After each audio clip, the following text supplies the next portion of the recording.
Hello students. तो बेटा आज हम लोग क्लास नाइन्थ का जो है वो केमिस्ट्री का टॉपिक करेंगे, एटम्स एंड मॉलिक्यूल्स।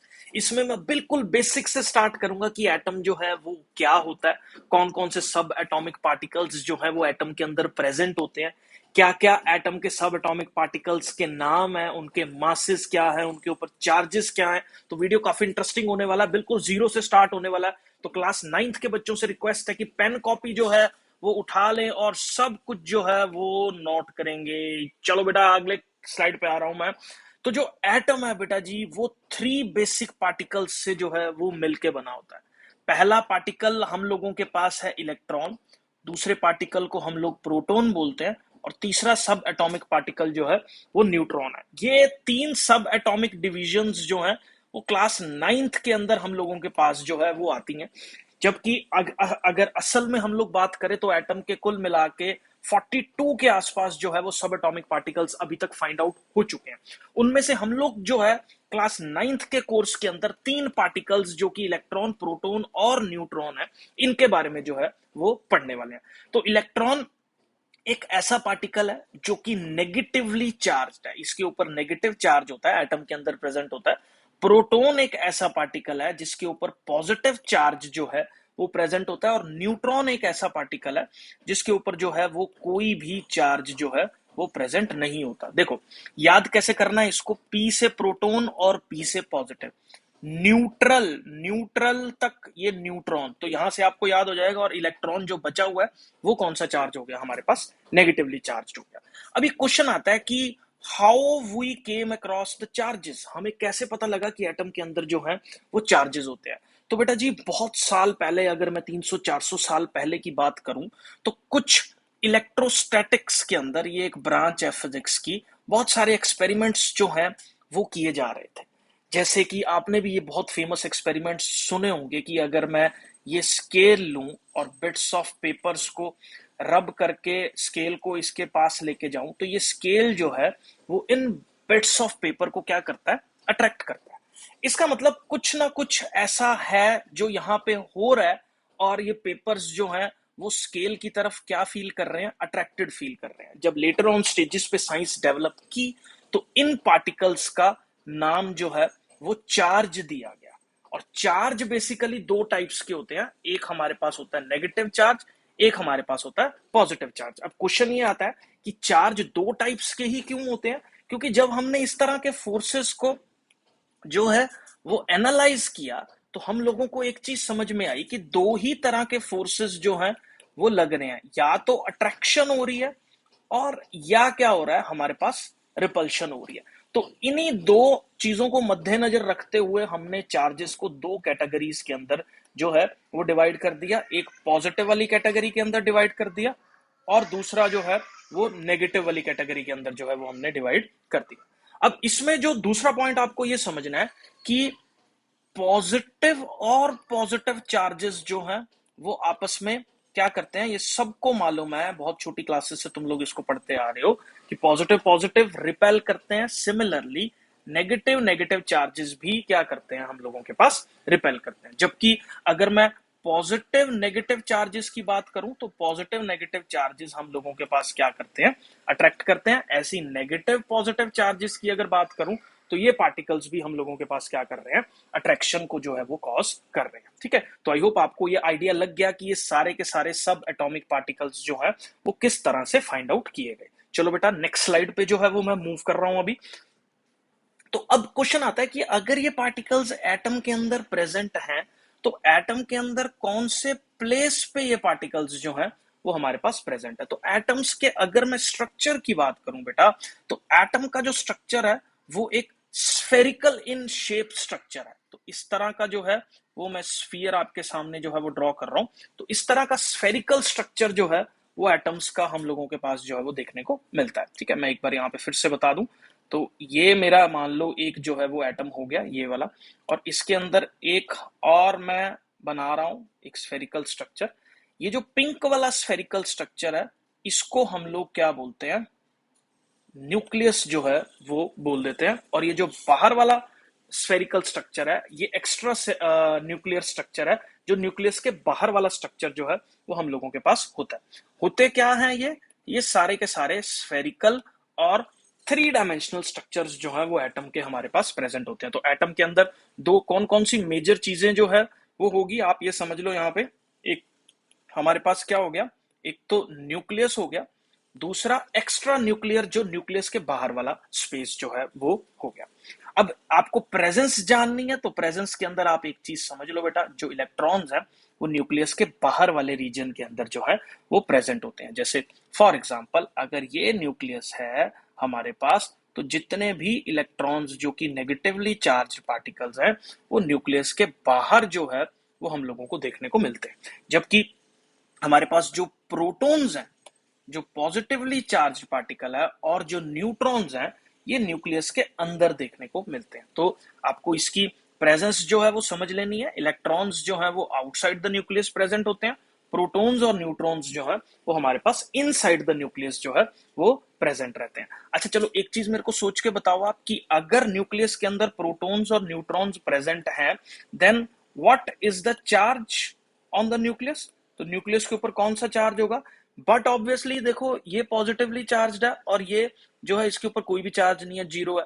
अगर इन दोनों को हम लोग ऐड करेंगे तो हमारे पास न्यूक्लियस क्या हो गया, नेट पॉजिटिवली चार्ज हो गया। तो न्यूक्लियस के ऊपर कौन सा चार्ज रहता है हम लोगों के पास? पॉजिटिव चार्ज रहता है। और एक चीज और आपको बहुत ध्यान देनी है, atom as a whole is what? Atom जो है वो हम लोगों के पास एक न्यूट्रल स्पीशी है। तो इसका मतलब जितना नेगेटिव चार्ज प्रेजेंट है उतना ही amount of positive charge present है। ये कैंसल आउट करके हमारे पास नेट चार्ज क्या देते हैं?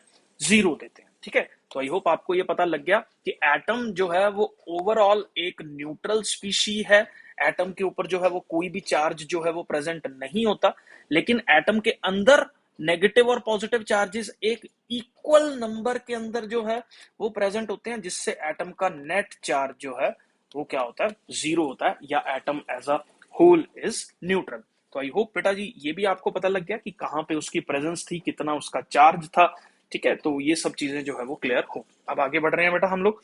अब देखो, number of electrons, number of electrons को यूजुअली मैं एन के सबस्क्रिप्ट ई से जो है वो रिप्रेजेंट कर देता हूं। नंबर ऑफ प्रोटॉन्स किसी एटम के अंदर कितने प्रेजेंट है, जो कि एक न्यूक्लियस के अंदर जो है वो प्रेजेंट होते हैं, वो एनपी से रिप्रेजेंट कर रहा हूं। और नंबर ऑफ न्यूट्रॉन्स जो है वो मैं एन से रिप्रेजेंट कर रहा हूं। आगे जितने भी मैं कॉन्सेप्ट्स आपको बताऊंगा ये सीरीज ऑफ वीडियोस के अंदर। ठीक है, तो आई होप आपको ये क्लियर लग गया कि नंबर ऑफ इलेक्ट्रॉन्स, प्रोटॉन्स और न्यूट्रॉन्स जो है वो यूजुअली ये है। आगे बढ़ते हैं बेटा हम लोग। ये मैंने आपको बता दिया कि एटम एज अ होल जो है वो एक न्यूट्रल होता है हम लोगों के पास, और number of electrons is equal to the number of protons, क्योंकि नंबर ऑफ इलेक्ट्रॉन्स जो है वो हम लोगों के पास कौन सा चार्ज है? ये हमारे पास एक नेगेटिवली चार्ज स्पीशी है, ये एक पॉजिटिवली चार्ज स्पीशी है, जिससे नेट जो है वो हम लोगों के पास एक जीरो इम्पैक्ट जो है वो चार्जेस का हो जाता है। अब क्वेश्चन आता है, क्या ये भी बराबर रहते हैं सारे? तो जरूरी नहीं है बेटा। बहुत सारे ऐसे स्पीशीज हैं जिनके अंदर number of protons, number of neutrons के बराबर जो है वो नहीं होते हैं, लेकिन बहुत सारे ऐसे भी प्रेजेंट है जिसके अंदर ये बराबर होते हैं। तो कुछ ऐसे हार्ड एंड फास्ट रूल नहीं है। नंबर ऑफ इलेक्ट्रॉन्स, प्रोटॉन्स तो एक एटम के अंदर, न्यूट्रल एटम के अंदर जो है वो बराबर रहेंगे, लेकिन नंबर ऑफ न्यूट्रॉन्स जरूरी नहीं है कि नंबर ऑफ प्रोटॉन्स के बराबर हो। बहुत सारे ऐसे स्पीशीज है जिसमें न्यूट्रॉन्स होते ही नहीं है, बहुत सारे ऐसे स्पीशीज है जिसके अंदर न्यूट्रॉन होते हैं लेकिन प्रोटॉन के बराबर नहीं होते, और बहुत सारों में जो है वो बराबर भी हमारे पास जो है वो रहते हैं। तो ये सारा कुछ जो है वो एटम टू एटम क्या करता है, ये सब चीजें जो है वो वेरी करती हैं। आई होप ये बेटा आपको क्लियर है। नेक्स्ट स्लाइड पे जो है वो मैं मूव कर रहा हूँ, आगे समझना बेटा इसको, कॉन्सेप्ट को। अब ये सब एटॉमिक पार्टिकल्स हमने तीन टाइप के पढ़े थे, इलेक्ट्रॉन, प्रोटॉन और न्यूट्रॉन। अब इनके मासेस भी जो है वो कैलकुलेटेड हो रखे हैं साइंस के अंदर। अगर मैं बात करूं तो इलेक्ट्रॉन जो है वो बहुत ही लाइट एक पार्टिकल है, जिसका मास जो है वो 9.1 इंटू 10⁻⁻31 किलोग्राम जो है वो होता है, या कई बार इसको ग्राम के अंदर हम लोग 9.1 इंटू 10⁻⁻28 ग्राम भी लिख देते हैं। This is the mass of the electron. अगर मैं मास ऑफ प्रोटॉन की बात करूं तो प्रोटॉन काफी हैवी है एज कंपेयर टू इलेक्ट्रॉन्स, क्योंकि यहां पे देख लो आप, इस जगह पे 10⁻⁻37 है, इस जगह पे -27 है। तो इसका मतलब इसको 10,000 से मल्टीप्लाई किया होगा तो जाके ये पावर सेम हुई होगी। ठीक है। तो वैसे ये अप्रोक्सीमेटली जो है ना वो 2000 टाइम्स जो है वो ज्यादा हैवी है प्रोटॉन जो है वो इलेक्ट्रॉन से। तो प्रोटॉन का मास जो है वो हमारे पास कितना है, 1.67 इंटू 10⁻⁻27 केजी लिख दो, या 10⁻⁻24, अगर केजी में नहीं लिख रहे ग्राम में लिख रहे हो तो 10⁻⁻24 जो है वो रहेगा। तो बेटा मेरी रिक्वेस्ट है ये सारा टेबल जो है वो आप नोट कर लो अपने पास, ठीक है। ये डाटा जो है जो मैंने यहाँ पे ऑलरेडी स्लाइड के अंदर लिखा हुआ है ये सारा जो है वो लिख लो कि इलेक्ट्रॉन प्रोटॉन और न्यूट्रॉन का मास जो है वो कितना है। अब सबसे इंटरेस्टिंग पॉइंट जो है वो क्या जानने वाला है बेटा हम लोगों के पास, कि मास ऑफ जो प्रोटॉन है that is always approximately equal to the mass of the neutron. तो प्रोटॉन और न्यूट्रॉन का जो अप्रोक्सीमेट मास है उसकी वैल्यूज जो है वो हम लोगों के पास बराबर रहती है। आई होप बेटा जी ये जो है आप लोगों को क्लियर है। इसके बाद बेटा हम लोग बात करेंगे किसकी, चार्जेस की बात करेंगे। चार्जेस को जो है, जैसे मास को हम लोग बेटा किलोग्राम में मेजर करते हैं ना, ऐसा यूनिट जो है वो जो स्टैंडर्ड यूनिट है हमारे पास मास को मेजर करने की वो केजी है, ठीक है। ऐसी चार्जेस को जो मेजर करने की यूनिट है कि कैपिटल सी से हम लोग रिप्रेजेंट करते हैं, इसको बोलते हैं कूलम।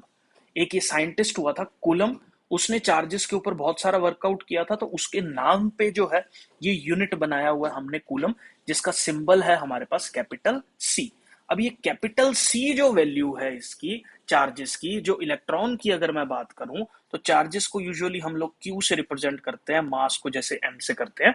तो चार्ज क्यू की जो इलेक्ट्रॉन के लिए वैल्यू है, क्योंकि नेगेटिवली चार्ज है इलेक्ट्रॉन, तो 1.6 इंटू 10⁻⁻19 कूलम जो है वो हमारे पास चार्ज ऑन द इलेक्ट्रॉन की वैल्यू होती है। और charge on the electron is equal in magnitude with the charge on the proton. तो यहाँ पे देख लो आप, कुछ भी डिफरेंस जो है वो नहीं जनरेट हो रहा। एक -1.6 इंटू 10⁻⁻19 कूलम वैल्यू है, और एक यहाँ पे +1.6 इंटू 10⁻⁻19 कूलम जो है वो वैल्यू यहाँ पे रहती है, ठीक है। तो आई होप ये आपको क्लियर है कि चार्जेस जो है वो हमारे पास इलेक्ट्रॉन और प्रोटॉन पे बराबर रहते हैं। इसलिए इक्वल नंबर ऑफ इलेक्ट्रॉन्स और प्रोटॉन्स अगर कहीं पे प्रेजेंट है, मतलब जैसे मान लो 10 इलेक्ट्रॉन्स हैं और 10 ही हमारे पास प्रोटॉन्स हैं, तो मैं यहाँ लिख देता हूं, एक बार इस चीज को नोट कर लेना आप लोग। अगर कहीं पे 10 इलेक्ट्रॉन्स हैं और हमारे पास 10 प्रोटॉन्स हैं, तो उसका नेट चार्ज जो है वो 0 होगा। अगर यही चीज मैं कर दूं यहाँ पे 8 प्रोटॉन्स हैं, तो उसका नेट चार्ज -2 नेगेटिवली चार्ज होगा। क्यों? क्योंकि देखो 2 इलेक्ट्रॉन्स फालतू हैं, तो 2 इलेक्ट्रॉन्स ज्यादा हैं, तो इसलिए -2 नेगेटिव चार्ज जो है वो रहेगा। अगर इसी को मैं 18 कर दूं, अगर कहीं पे 18 प्रोटॉन्स प्रेजेंट है, तो यहाँ पे देख लो प्लस का 8 चार्ज जो है वो हम लोगों के पास प्रेजेंट होगा, क्योंकि 8 प्रोटॉन जो है वो 10 इलेक्ट्रॉन्स को तो माइनस कर रहे हैं, लेकिन 8 बच रहे हैं। 18 प्रोटॉन्स 10 में 10 को तो कैंसिल आउट कर देंगे, लेकिन 8 फालतू बच जाएंगे। 8 फालतू प्रोटॉन्स जो है वो 8 पॉजिटिव चार्ज को जनरेट करेंगे, इसलिए इसके ऊपर +8 चार्ज जो है वो रहता है। तो इस तरह से जब इलेक्ट्रॉन्स और प्रोटॉन्स का नंबर वेरी करता है, उससे हम लोग किसी भी एटम के ऊपर जो है वो चार्जेस को फाइंड आउट कर सकते हैं, ठीक है। आई होप ये आपको क्लियर है कि किस तरह से एटम्स जो है उनके ऊपर चार्जेस रहते हैं। जब इलेक्ट्रॉन प्रोटॉन बराबर नहीं होंगे तो एटम्स के ऊपर जो है वो चार्जेस रहेंगे, ठीक है। अब मैं एक दो चीजें और बता दूं, अगर number of electrons number of proton से ज्यादा होंगे किसी भी एटम के अंदर, तो वो स्पीशी जो है वो हम लोगों के पास एक नेगेटिवली चार्ज्ड स्पीशी जो है वो रहेगा। अगर यही चीज मैं बोलूं, नंबर ऑफ प्रोटॉन्स अगर ज्यादा है नंबर ऑफ इलेक्ट्रॉन से, तो ऐसा स्पीशी जो है वो पॉजिटिवली चार्ज्ड स्पीशी रहेगा। और अगर नंबर ऑफ प्रोटॉन्स जो है वो बराबर है नंबर ऑफ इलेक्ट्रॉन्स के, तो ऐसा स्पीशी जो है वो हमारे पास क्या रहेगा, एक न्यूट्रल स्पीशी जो है वो रहेगा। आई होप बेटा आपको ये क्लियर है। तो इन दोनों का नंबर का वेरी करना एटम्स के ऊपर चार्जेस के साइन को और कितना अमाउंट ऑफ चार्ज है उसका एक डिसाइडिंग फैक्टर जो है वो हो जाता है हम लोग के पास यहाँ पे। अब बेटा इसके बाद हमारे पास यहाँ पे 2 टर्म्स जो है वो बहुत ज्यादा इंपॉर्टेंट है, स्क्रीन के ऊपर जो है आपके सामने लिखी हुई है। एक टर्म है हम लोगों के पास एटॉमिक नंबर, और दूसरी टर्म है हम लोगों के पास मास नंबर, ठीक है। तो अब देखो एटॉमिक नंबर क्या होता है। एटॉमिक नंबर को पहले तो आप ये देखो, हम लोग जेड से जो है वो रिप्रेजेंट करते हैं, और मास नंबर का स्टैंडर्ड सिंबल हम लोगों के पास जो है वो ए होता है। जेड क्या होता है हमारे पास, कितने नंबर ऑफ प्रोटॉन्स किसी भी स्पीशी के अंदर प्रेजेंट हैं, उसको हम लोग उसका एटॉमिक नंबर बोलते हैं। मतलब ये एक वे है, एटॉमिक नंबर हमने एक टर्मिनोलॉजी डिफाइन कर दी यहाँ पे, कि किसी न्यूक्लियस के अंदर कितने नंबर ऑफ प्रोटॉन्स जो हैं वो प्रेजेंट हैं, उसको हम लोग जो है वो एटॉमिक नंबर बोल देते हैं। अब दूसरी टर्म हम लोगों ने जो यहाँ पे डिफाइन करी है, that is the mass number. Mass number क्या होता है बेटा, कि किसी भी एटम के न्यूक्लियस के अंदर कितने प्रोटॉन और कितने न्यूट्रॉन जो हैं वो प्रेजेंट है, उसको हम लोग क्या बोल देते हैं, मास नंबर जो है वो बोल देते हैं। जैसे फॉर एग्जांपल से अगर मैं बात करूं कि ये मेरे पास न्यूक्लियस है, इसके अंदर 10 प्रोटॉन प्रेजेंट है और 10 ही हमारे पास न्यूट्रॉन प्रेजेंट है, तो देखो एटॉमिक नंबर किसके बराबर होगा, atomic number will be equal to 10, क्योंकि atomic number is equal to the number of protons present in the nucleus. तो यहाँ पे देख लो 10 प्रोटॉन थे, तो 10 जो है वो इसका एटॉमिक नंबर हो गया। अगर मैं मास नंबर की बात करूं, it is equal to the sum of protons plus neutrons, तो इसका मास नंबर कितना हो गया, 20 हो गया। ऐसी मान लो एक न्यूक्लियस की बात करूं जिसके अंदर 20 प्रोटॉन्स प्रेजेंट है और 21 न्यूट्रॉन्स जो है, मैंने हाइपोथेटिकल एग्जांपल्स जो है वो ले लिए यहाँ पे, तो ऐसे एटम का जो न्यूक्लियस होगा उसका एटॉमिक नंबर जो है that will be equal to 20। क्यों 20 होगा, क्योंकि 20 protons, atomic number is equal to the number of protons, तो ये 20 हो गया। अगर बेटा जी मैं इसके अंदर बात करूं मास नंबर की, तो mass number will be equal to the number of protons plus number of neutrons which will be equal to 41। तो इस तरह से जो है हम लोग एटॉमिक नंबर और मास नंबर जो है वो कैलकुलेट कर सकते हैं। आगे बात कर रहा हूं मैं, आगे बढ़ते हैं।